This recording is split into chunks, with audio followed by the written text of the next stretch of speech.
Hello students. देखिए बेटा, जो पिछली वीडियो थी उसमें हमने जाना प्लाज्मा मेम्ब्रेन के बारे में कि उसका क्या स्ट्रक्चर है। इसके अलावा सिंगर एंड निकलसन ने उसका अल्ट्रा स्ट्रक्चर किस तरह से एक्सप्लेन किया है और उसके क्या फंक्शंस हैं। और ये तो बात कर रहे हैं हम एनिमल सेल्स में कि उनकी जो आउटर लेयर है वो क्या है, that is the plasma membrane. लेकिन अगर बेटा हम लोग प्लांट सेल्स की बात करें तो प्लांट सेल की सबसे बाहर की जो लेयर है, ये आपके स्क्रीन पे आप देख रहे हैं, ये प्लांट सेल है। और इसके बाहर देखें, अगर आप ये देखो, आपको ये सेल मेम्ब्रेन दिखाई दे रही है अंदर, और इस सेल मेम्ब्रेन से भी बाहर आपको क्या दिखाई दे रही है, that is a cell wall. यानी कि प्लांट में क्या होती है, एक और बाहर से एक और लेयर होती है जो किसको कवर करके रखती है, आपकी प्लांट सेल्स को या सेल के इनर जो मटेरियल है। अगर हम सेल वॉल को देखें तो सेल वॉल कैसी होती है, इट इज़ नॉन लिविंग, जबकि हमने प्लाज्मा मेम्ब्रेन में कहा था कि ये क्या है, दैट इज़ लिविंग।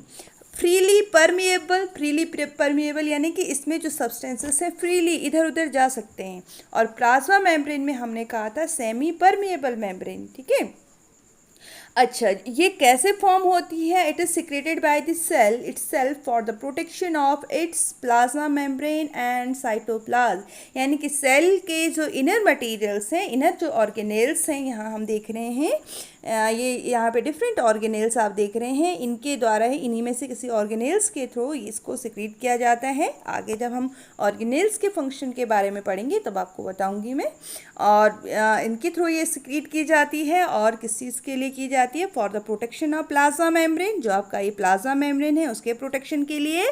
और इसका जो इनर अदर जो ऑर्गेनेल्स हैं, चाहे वो साइटोप्लाज्म है, माइटोकॉन्ड्रिया है, गोल्गी बॉडी है, ठीक है, जितने भी आपके ऑर्गेनेल्स हैं उनके प्रोटेक्शन के लिए इसको सिक्रीट किया जाता है।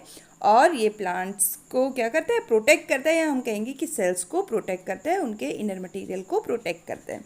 अब थोड़ा इसके हम स्ट्रक्चर के बारे में जान लें बेटा कि जो सेल वॉल है इसका क्या स्ट्रक्चर है और क्या फंक्शंस के क्या होते हैं। चलिए इसका फंक्शन समझते हैं। फर्स्ट, इसका जो फंक्शन है, it permits the plant cell to become turgid. ये क्या कर देता है बेटा, सेल्स को फुला देता है, टर्जिट कर देता है, जिससे एक प्लांट सीधा खड़ा रह सकता है। देखेंगे आप प्लांट सेल्स में क्या होती हैं, हमने सेल का जब स्ट्रक्चर की बात की थी और डिफरेंसेस की बात की थी तो हमने कहा था कि प्लांट सेल में सेंटर में एक बहुत बड़ी वैक्यूल होती है, ठीक है, जबकि एनिमल सेल में सेंटर में क्या था, एक न्यूक्लियस प्रेजेंट था।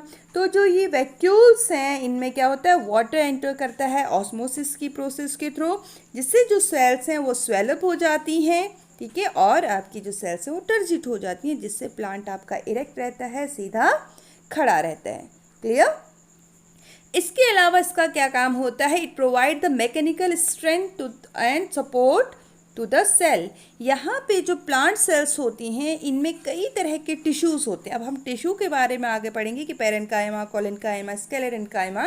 तो ऐसे ही इसमें एक टिश्यू है आपका स्केलेरेन्काइमा टिश्यूज़, जिसे हम कहते हैं, इस तरह से ये होते हैं बच्चों।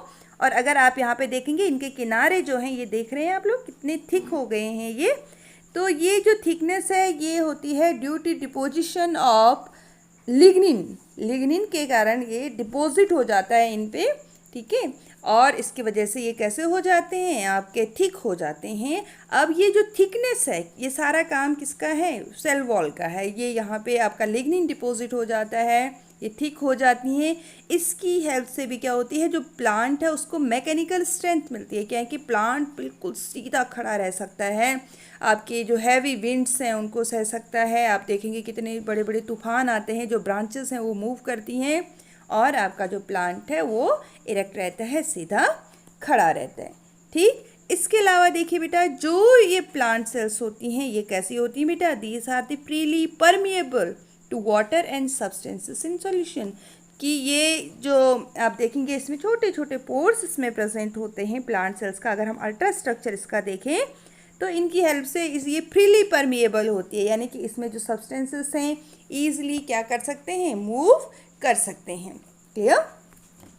आगे देखिए बेटा, इसका और क्या फंक्शन है, it has narrow pores called pits. जैसे मैंने पहले ही कहा आपको कि इसमें छोटे छोटे पोर्स हैं जिन्हें हम क्या कहते हैं, पिट्स कहते हैं, through which fine strands of cytoplasm. और आपका क्या है इसमें, प्लाज्मोडेमाटा। ये देखिए आप यहाँ पे अगर सेंटर में स्ट्रक्चर देखें, प्लाज्मोडेमाटा आपको दिखाई देगा ये, तो ये किसमें हेल्प करता है, जो मटेरियल्स हैं उनको पास करने में हेल्प करता है। जैसे हमने पहले कहा कि ये क्या है, it is freely permeable membrane जो होती है।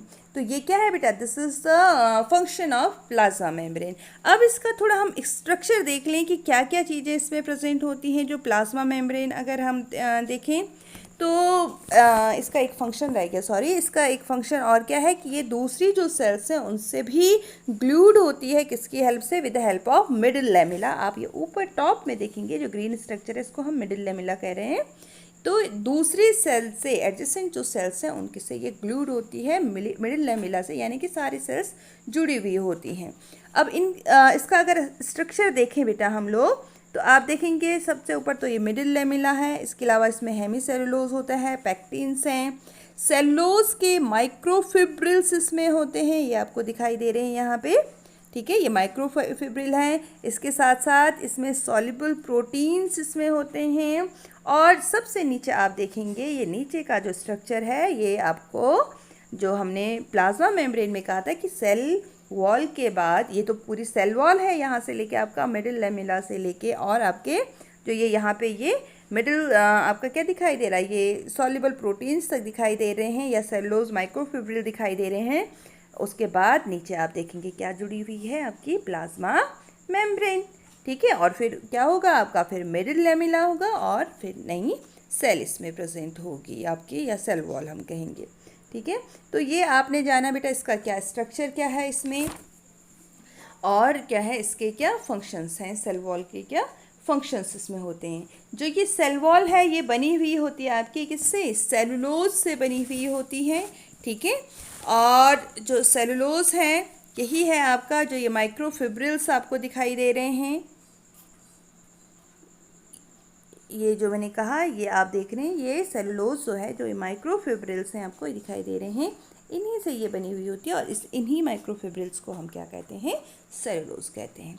तो आई होप आप लोगों को सेल वॉल का स्ट्रक्चर और उसका फंक्शन समझ में आया होगा। अगली जो वीडियो है अब हम लोग इसके इनर जो ऑर्गेनेल्स हैं उनके बारे में 1 बाय 1 डिस्कस करेंगे। तब तक के लिए थैंक यू फॉर वॉचिंग।